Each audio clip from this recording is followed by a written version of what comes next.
If you want to learn literacy, come spend some time with me. Let's talk about... What's up, literacy learners? I'm Kevin. I hope you all are having a terrific day. If you're not, change that. All right, so today we have yet another question submission from Dr. Lewis, who seems to be our most loyal supporter. So we're going to keep answering those questions. So today, Dr. Lewis wants to know: define 3 or more different queuing systems. Describe how these queuing systems might work in a specific text from your discipline.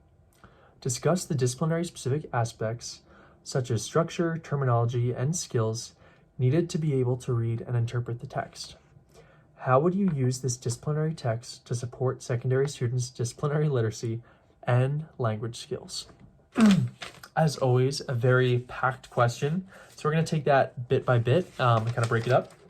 But for that first part, so 3 or more different queuing systems. So queuing systems, for those who aren't familiar, are these different systems, different ways of reading text, kind of these tools that help us understand what the text is going to mean. So 3 that I selected that I think are very important in math. The first one is semantics, so knowing word definitions, and that kind of echoes in an earlier video that I talked about with brick and mortar words. So knowing some of those brick words of different things like completing the square or quadratic, things like that, that are a bit more new information, or you can kind of point to as like, oh, these will be your flashcard words typically. But also knowing some of those mortar words as well, things that kind of stitch it together, like I mentioned, kind of consequently, if then statements, different things like that, how those kind of play into different mathematical texts.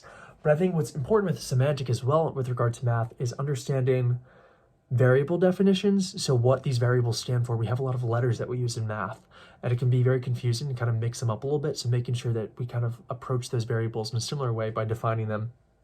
Another one is visual components. Math is very visual in terms of geometry. You have a lot of shapes. There's a lot of graphical representations. You can look at a graph and find the roots of an equation in addition to solving it algebraically with an equation.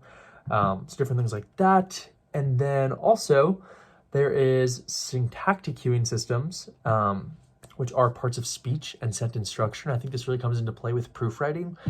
We use a lot of dependent clauses, kind of going from line to line, and how those transition words might kind of help you understand exactly what point the proof author is trying to get across. So I'm going to apply this to a proof of the quadratic formula.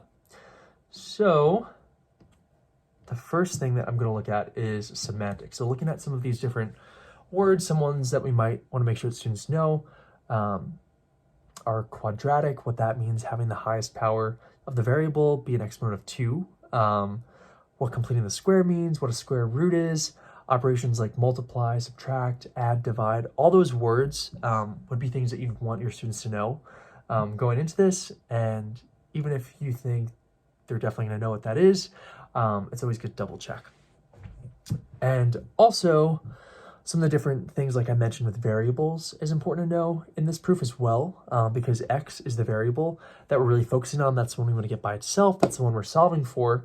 But there are a lot of other letters in this proof. There's A's and B's and M's and N's, and those are all coefficients. So those are just going to be just plain numbers, but we're not solving for those. And I think that's definitely a point of confusion I've seen in my practicum, is a lot of students will mix up which are the coefficient numbers and which is the variable that we're solving for.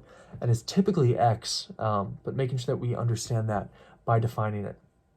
And then there's the visual components. So like I mentioned, there's a lot of different graphical components in math and geometric ones, but also just looking at an equation, seeing, all right, how do we get the x by itself?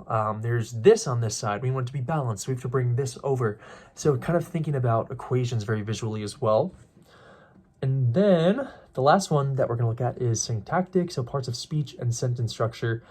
So looking at this proof and thinking about how they kind of give instructions along the way through a lot of dependent clauses. There's instructions like multiply, subtract, 4ac from both sides. And it's these dependent clauses that kind of inform the following line. So understanding, all right, if those lines are together because we have a dependent clause, then that's the one that we're doing the step in. So it says multiply both sides by 4a. Then we do that in the next line. So making sure that we understand that, and that is using all these queuing systems, so semantic, visual, and syntactic.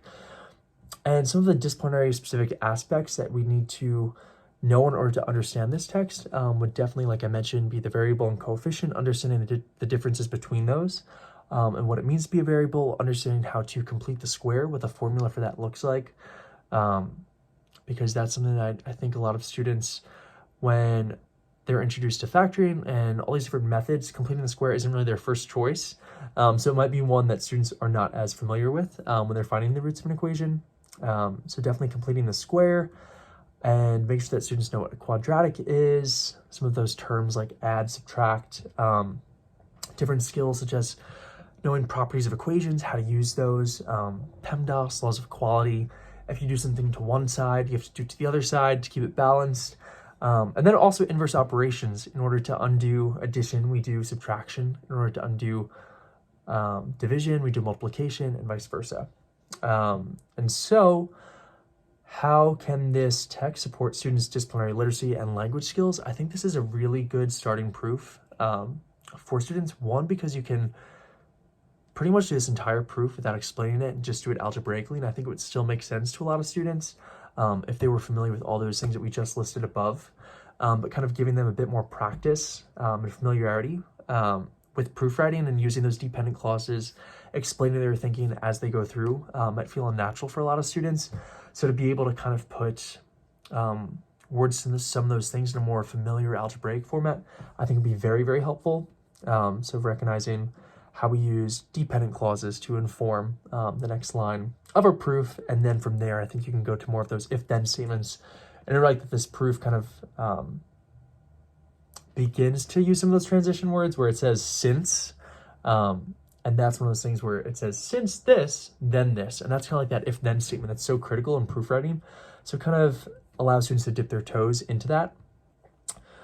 And as far as anything else that will support students' disciplinary literacy and language skills, I think this is just a really good proof to kind of assess students' prior knowledge of a lot of different things. Like I mentioned, different definitions like addition, subtraction, multiplication, division, use all of them, as well as completing the square, all those different terms. It also checks if they know properties of equality and how to use PEMDAS, all these different things. I think be very beneficial. And then language skills, you could definitely tie in some English components as well.